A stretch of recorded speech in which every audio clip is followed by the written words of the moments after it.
Welcome back to Cody in the Cinema. Today, for Western Wednesday, I'm discussing Ford Apache, the black and white great classic from John Ford, starring Henry Fonda, John Wayne, and a few others, such as Ward Bond, that you'll probably recognize. And this is a cautionary tale about what arrogance can do to a person who cares a little bit too much about tradition and order and absolutely refuses to do that which is practical. It's a very innovative Western from the great director. And I love the movie's fort scene. When I go west in my national park trips, sometimes I'll try to find old forts. Like I have a magnet from one of my favorites, Bent's Old Fort in Colorado. I stumbled on this on a road trip. I didn't even know this place existed.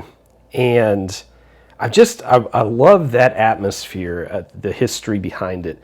And I've been interested in this movie for a long time as a result of that. So we start off in the picture with a great use of She Wore a Yellow Ribbon, pretty song. And we have shots of American flags going up, the beautiful Monument Valley, and then we have some Native American activities. And those two things seem to be in contrast to each other all throughout the film. And for the sake of simplicity and keeping this film first oriented, I'll refer to groups as Native Americans and I'll refer to military as military. And so there is so much being commented on in this film concerning order, hierarchy, structure. So Henry Fonda's character's Colonel Thursday, so he's come to this sort of post area fort. And what he has to do is he has to, without spoiling it, take command, okay? And in this process, he finds that others are not as serious as he is about this. Their uniforms are slovenly, their mannerisms are unbecoming of what he considers to be military behavior, military norms. And throughout the movie, so much of what we see from Henry Fonda's character is a reflection of that, and he does not seem to grow very far beyond it. The only real growth he experiences is subtle, as he tries to empathize with his daughter, played by Shirley Temple, who ends up finding affection for another gentleman within the military. This is a great example of John Ford using blocking, framing, every piece of visual storytelling in the book. For example, there's a great shot where his daughter, Colonel Thursday's daughter, is in a coach and she's writing and she's pretending to fix herself up with her mirror because she doesn't want her father to become privy to what she's really doing, which is looking in the mirror at the man she's interested in behind her. And you can see him riding, gallivanting with this beautiful Monument Valley in the background. And it's designed, I think, in part to show not only the beauty of the area and that sense of wide open freedom that comes with it, but also how she is in some ways naive to the seriousness of the situation around her, which is one that is fraught with political turmoil. And much of this movie delves into the politics that occur with military, with Native Americans, with government intervention in that, and the way that that part of the conflict unfolds. I hadn't seen this in years, but I watched it again and I was surprised how balanced and nuanced and original I found that to be.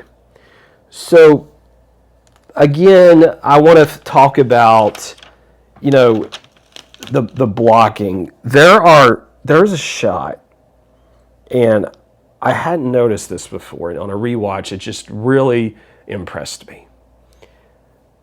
Henry Fonda sits in a chair. This tough, rigid, super strict military guy. He sits in a chair, and it kind of collapses a little bit on him, and he loses balance. And two of the women sort of find this to be funny, And then some news arrives right around the time that he is having this, off the wall accident. And because of the news that's coming, we don't ever get to see his reaction, because the way John Ford places the camera, we continue to see Fonda's character with his back to us. And we never know how he reacts to that situation. Does he go with the flow? Is he easy with it? And the way that everything is blocked there transitions that scene so smoothly. Another example earlier on in the picture is when some of the characters are riding from the Monument Valley area up to the fort. It's seamless. In 1 minute we have this coach and these horses and whatnot just seeming like almost like dots by comparison to the monuments. But then before we know it, the carriage is right in front of us. Henry Fonda's walking through the door, and we're in the confines of a fort. It's subtle. It's something that I've missed before, but I love how John Ford knew where to put people, how much space to use. He told Steven Spielberg once, like, you need to know where the horizon line should be, to paraphrase that quote.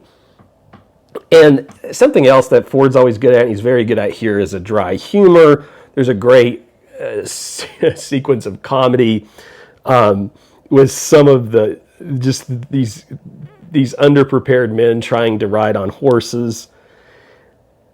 Henry Fonda's character, while I said he doesn't grow much, he does grow a tad, but something that he really struggles with is the sense that he is superior to the Native Americans. He knows best. And the reason for this, I think, is his whole sense of hierarchy, rank. He considers his people to be beyond Native Americans, just historically, culturally, military-wise. He has that arrogance built in him, and I think part of that is because he has no other defense mechanism. He simply has his knowledge of the world and the structure that it should bring with it. When he dances in one of the dance scenes, you can see him be a proficient dancer. It's pretty entertaining to watch, but you see that he's only doing this because it's a tradition. In an earlier point in a party, you can see the colonel want to break up a party and get down to business, but John Wayne's character informs him, well, sir, we're celebrating on behalf of the General George Washington. And again, Henry Fonda's character obliges that, if nothing else, because of a sense of duty, which is something he believes quite a bit in. He makes John Wayne call him sir, and it's interesting seeing John Wayne in a character that's less Duke-like. And I think for that reason, this is probably not something that every John Wayne fan would first gravitate toward, because this is John Wayne who's not in command through much of the picture.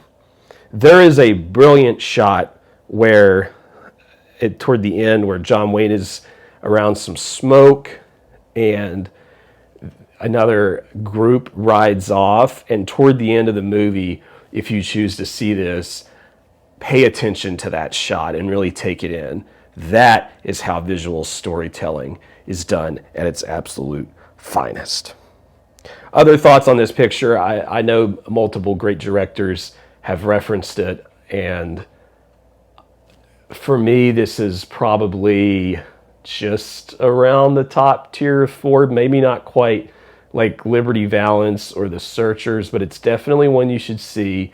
It is black and white. It is a little bit slower moving, a little bit more character driven, and some of the politics and so forth that it gets into may not be intrinsically interesting to everyone who just wants a good shootout, although there is some darn good shooting toward the end of this thing, and stunt work with horses and so forth. But all that aside, I do think this is an essential watch for any fan of Westerns, and for people who have an interest in watching movies related to the military.